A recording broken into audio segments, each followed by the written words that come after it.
Angelo Acerbi, Fretting Radio from the Venice Festival. I'm really, really glad to have here Mr. Tim Robbins, director of 45 Seconds of Laughter, which is a documentary, very touching and very moving. I cried like a baby more than once. Oh, thank you.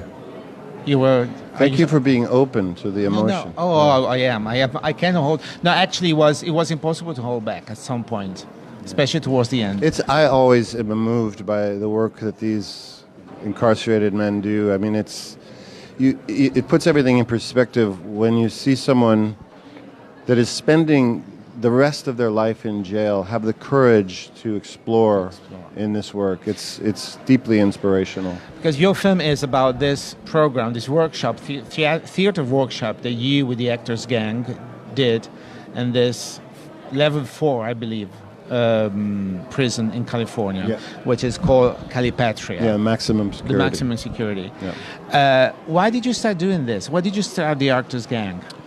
Well, I started the Actors Gang out of college in 1982, so we're 37 years now. We started working with teenagers very early on, doing work with public schools. But about 13 years ago, one of my actresses, Sabra Williams, asked if she could start a program, bring our work inside a prison, which I thought was a logical extension of the work that we've done. And it took a couple years to figure out, but what we soon realized was the demands of the way we work, the structure of the way we work, a combination of intense physicality and a commitment to emotional truth and the urgency of that truth in telling the story, both translated into something that had an effect on the incarcerated men and women that we were working with.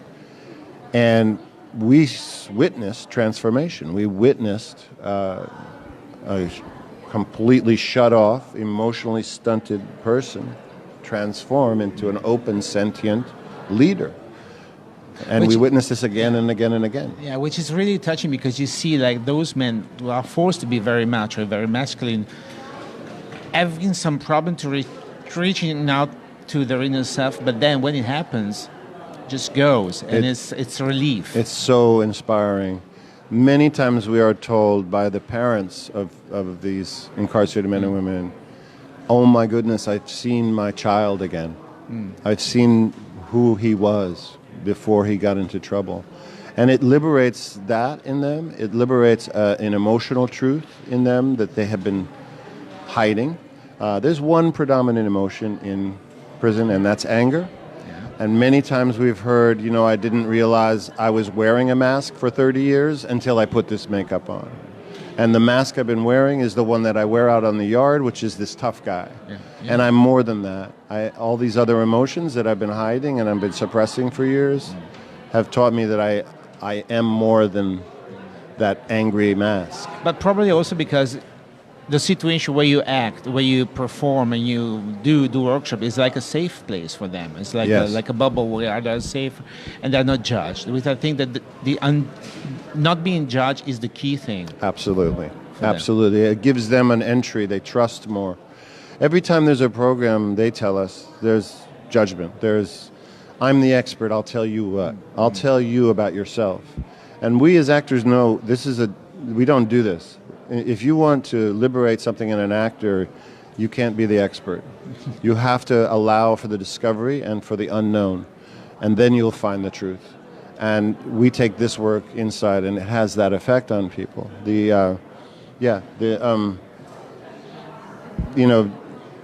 I've witnessed men tell me, in an exercise, we've got one gang represented and another gang represented, and I take them both to a funeral along with other people, and they all say goodbye to the commedia character that has died.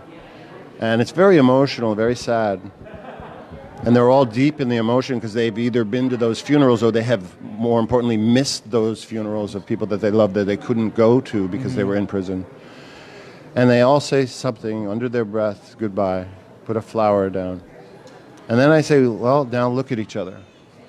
And that moment of emotional truth where their former enemy, they look deeply into their eyes and they see a mutual sadness, is a deep and profound moment, and it will forever change their relationship. Yeah, And after that, I say, now, if you'd like to, you can comfort each other. And then to see them hugging, oh God, this guys that would kill each other out on the yard, great achievement. it's amazing. It's amazing. Yeah. Listen, do you think that, I mean, have you ever faced problems of connecting with some of those incarcerated men during those years of the Actors Gang? Some that could not fit in anyway. Yes, there's a natural attrition that happens, but in the attrition, there's other factors. There's a lot of political dynamics in prison, what they call the prison politics. You could have someone tell you, I don't want you going to that class anymore, and you can't go even if you want to go. There's a power structure and many different social dynamics. Sometimes people just, it's too much for them, but they hang in, and then they have a revelation, and then they're there forever. And those are the people that lead our programs forward, is the ones that overcome obstacles. We tell them from the first day, it's not going to be easy. There's going to be roadblocks, there's going to be obstacles.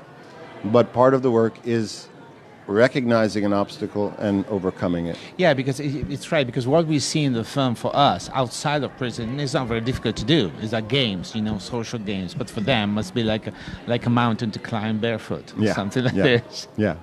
Well, thank you very much. My Thanks pleasure. a lot to Tim Robbins for having been with us for 45 Seconds of Laughter. I'm Angelo Acerbi for Fretting Radio, the Festival Insider.